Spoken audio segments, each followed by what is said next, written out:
sexual flowers, and second one is unisexual. But in unisexual contains either male or female producing cells, have only three parts like sepals, petals, stamens, or pistils. Means two types of that means flower. First one is bisexual and second one is unisexual.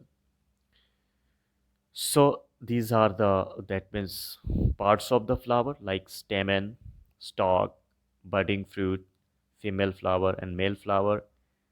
Uh, so in stamen, that means stamen is what? Stamen is the male organ of the flower, and pistil, that means female organ of the flowers.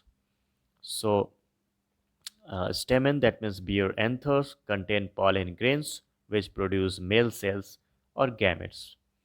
But pistil, that means composed of stigma, style, and ovary. The ovary produce female gametes.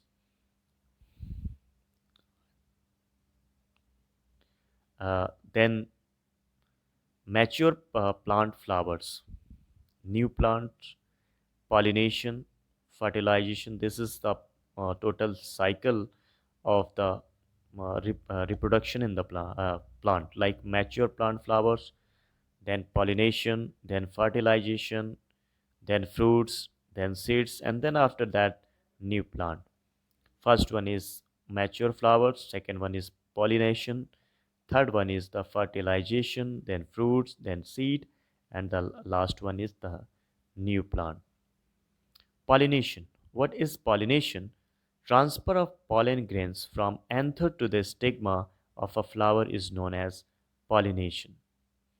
It is the first step in the process of seed formation. Means pollination is the first step of the formation of the seed formation. Self pollination, two types of pollinations. First one is self pollination and second one is cross pollination. So pollen grains are transferred from anther to stigma of a same flower. This is a self pollination. It happens in the same flower. Cross pollination. Pollen grains are transferred from anther of one flower to the stigma of the another flower of the same kind of different plants. Agents of pollination. Agents of pollination. First one is wind. Means wind blows away pollen grains from the anther of one flower to the stigma of the another flower. Features of flowers: small, not brightly colored, do not produce nectar. Features of pollen grains: very light, produce in a large number. Pollination in wheat, rice, and maize. Water. Water is also agent of pollination. Pollen grains are released into the water or carried out by the water current to the other flowers. Aquatic plants such as seagrass and Vallisneria. Insects. Insects also help in the pollination. Insects visit flowers for nectar. Some pollen grains stick to the body parts of these insects.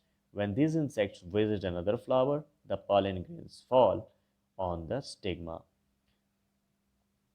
Features of the flowers like sweet smell, brightly colored petals for the insects, rose, sunflower, white light green petals for the nocturnal insects, jasmine, and cacti, rich in nectar.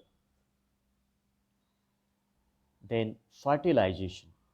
Fertilization, this is the process of fusion of male and female gametes, is called fertilization. Fusion of the male and the female gamete is called fertilization. After successful pollination, the stigma secretes nutrients. Pollen grains absorb these and start growing in the form of a thin tube called pollen tube until it reaches the ovule inside ovary. Then releases male gametes into the ovule, fertilization takes place, and the result in the formation of the zygote. Fruit and seed formation. After fertilization, ovary enlarges to form the fruit. The wall of the ovary becomes the fruit wall. The ovule becomes seeds. A fruit may have one or more seeds, petals, sepals, and other parts of the flower usually dry up and fall off. The fruit is the seed-bearing part of a ripened ovary of the flowering plant. The seed is ripened ovule which contains an embryo and is covered by a protective coat. The process by which the embryo as the seed becomes active and begin to grow into a new plant is called germination. Seed dispersal. In this process, it is a process by which seed of a fruits are scattered is called seed dispersal.